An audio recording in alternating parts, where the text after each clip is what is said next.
YouTubers, so this video I'm going to talk about the pros and the cons of occupational therapy. So let's get right into it. All right, let's start with the cons so we can get it out the way. So the first con that I have is the cost of education, okay? It costs a lot of money to be an occupational therapist and to have your master's in occupational therapy. Now, I'm not sure how much it costs for occupational therapy assistants. I will do the research and I will put that somewhere in the video, and I'll also put the average amount of how much it costs for occupational therapist OTR, okay? And also, another thing is that you have to be very invested in your education. Invested meaning, of course, if you are going to pay all that money to go to school, you better be doing a lot of studying, okay? A lot of time and days will be spent in the library, okay? And you will be in the lab a lot of times as well. This program expect a lot out of you, so just be ready to invest a lot of time into it as well. Okay, so there's money. I feel like there's just money. Even when you do graduate, you have to pay to take the boards, okay? And then when you do pass the boards, you have to pay for every state that you want to work in. Especially if you want to be crazy like me and do traveling, each state have their own licensure money that you have to pay for. You have to pay to send in your transcript. You have to pay to send in your score for your boards. You have to pay if you have if, let's say, for example, for me, I have a license in Texas. If I do want another license in California, for example, I have to pay the state of Texas to send my licensure verification to California. It's just money, and I can't, okay?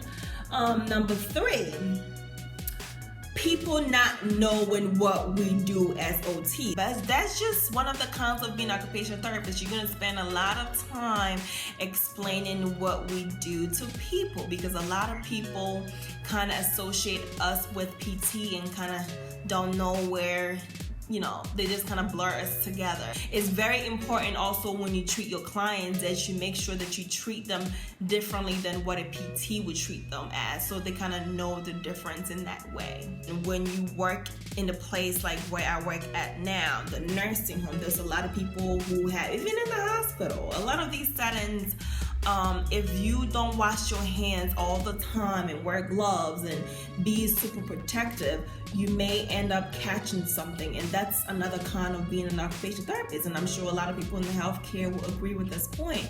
We do put our lives in danger because a lot of people have a lot of diseases that are like life-threatening diseases, and for you to be in there with them, very close with them and treating them, you kind of put yourself in danger. So that's another con out there, okay? The next one, you may encounter some vomits and some body fluids. I cleaned a lot of blood today, actually, because one of my patients had a wound on his leg and I had to clean it up, and I gave him a shower and I had to see a lot of things. Okay, so if you're not comfortable with seeing the body parts, okay, booties and the opposite of the booty, okay, then you may reconsider being an occupational therapist, because most of the time, it depends on the setting. Once again, it depends on the setting that you work in. You may see something like that, of that sort. If you're doing toileting, you have to be comfortable with cleaning some poop once in a while. So that's just another con, okay? The next one is that occupational therapy can be very demanding physically on your body and sometimes even emotionally sometimes, okay? Especially when you lose a patient, if you have a troubled patient, if you have refusals and you have to keep going back. And sometimes it can be very physically draining for you too. Like, and the physical aspect is definitely like doing transfers, and you know, if you have a bigger size patient, then you know, the physical aspect of things is something that you may want to consider. And make sure that you keep yourself fit, because you may have to do certain things that your body, you can tell, like some certain times, certain days, I can feel that my body is literally really tired, you know. And yeah, so just keeping yourself healthy is also important. Okay, so the last thing on my con, thank God it's not too long, right, is the paperwork. Oh my God, because the amount of paperwork that we have to do as OTRs are, sometimes I'm just like, you know what, I can't need a break from this computer. I feel like, sometimes I really feel like I'm gonna get carpal tunnel, I'm gonna get some kind of arthritis, I'm gonna get some kind of hand injury, because I'm always doing this. Okay, so that's just another con of being an occupational therapist, is the amount of paperwork you have to do. Okay, that's just another one.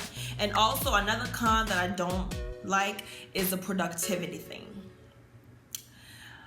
Right now, where I work, I have to be between 90 and 95% productivity, okay? Which I can explain this to you guys, but it's probably gonna take a whole video to do. But we always have to maintain a certain level of productivity, and that can be a pain in the you-know-what with all these paperwork. So that was the end of my cons. It wasn't that bad, right? So let's move right along to the pros.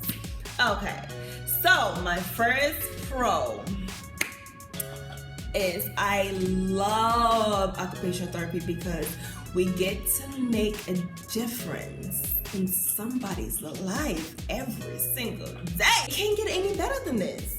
You know what I mean? Like, you are literally in a career that helps you to have that opportunity. Like, you have the opportunity to help other people every day. You know, sometimes I get a patient and they are totally dependent, and then by the time you leave, they are able to be at least med assist, or sometimes even independent. And I think seeing that progression is so awesome, and seeing that you were part of that, like you made that happen because you were able to push that person and you provided the therapy that they needed, and you give yourself a lot of pats on the back because it's important, and it just makes you feel so good. And that's one of the reasons why I wanted to be an occupational therapist, and that was the reason why I wanted to be in a therapy world, period, because I just love what therapy do to me. Like, it just makes me so happy. Number 2, the most important one, I'm just kidding. The money, okay, the salary. If you come to us, I'm just kidding. If you decide to be an occupational therapist, you will get paid pretty well, okay? Now, also keep in mind that once you get out of school and you start as a new therapist, you're not going to be getting paid that much because you're new, okay? You don't have experience, you're still gaining experience, so people are most likely not going to pay you that much. Number 3 is the job market. There is a booming job market for OTs.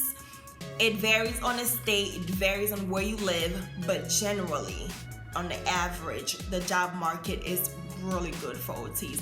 I don't know one OT that don't have a job, that's been looking, that don't have a job yet. I really cannot tell you. Unless they have a specific place they want to work in, a specific setting, that's different. But if they want a job, any job as an occupational therapist, they are most likely to find one pretty soon, pretty fast. Yeah, we are in demand, people. OTs are in demand, okay? They need you, they need us, okay? So that alone in itself can make you feel really good that you're making a really good decision. Okay, the next one is that we have so many different specialities that you can do. You have so many different certifications that you can get in addition, just to make your resume look good and to make you be even more marketable. And then there's so many different settings and populations we can work with. From babies to when you die, OTs are able to provide therapy for that. And I think that's so awesome. And then the amount of settings that we can work in hospitals, we can work in schools, we can work in clinics, you can open your own thing, you can do skilled nursing facilities, long-term care, you know, acute care, outpatient, inpatient. We can do so many different things, and I think that's one thing that makes me just love OT even more, because it's just so many different options. If you start in acute care and you feel like, you know what, it's not for me, okay, I want to go work the little people of the land and do peds in school, you can do that. That's the beauty of it. That's the beauty of OT. There's so many different options and there's so many different things that you can do with it, and we're just great. We're just awesome like that, you know? Okay. My last pro is that you get to meet different people from all walks of life every day, and I think that's such a blessing in itself. Most of the time, most of the time when I get a new eval, sometimes I'm a little happy, especially because I feel like there's a new person I can get to know. You can get to know, especially when you do traveling, you can get to know a lot of different PTs and OTs and speech therapists and, you know, nurses and doctors. And there's so many people that you get to meet and work with, your patients, so many different people that you meet when you are providing services to people. And I think that's also a very, very big plus with our job as OT. So that is it. That was my pros and my cons. It wasn't too bad, was it? So yeah, that's it. That's all I have. If you guys have any other pros and cons that I forgot to mention, please leave them down below for somebody who may be looking for more pros and more cons. So thank you guys so much for watching, and as you know the drill. Make sure that you hit the subscribe button right there somewhere down here, and make sure that you stay tuned for another video. Thank you guys so much for watching. Until next time, be great. All right.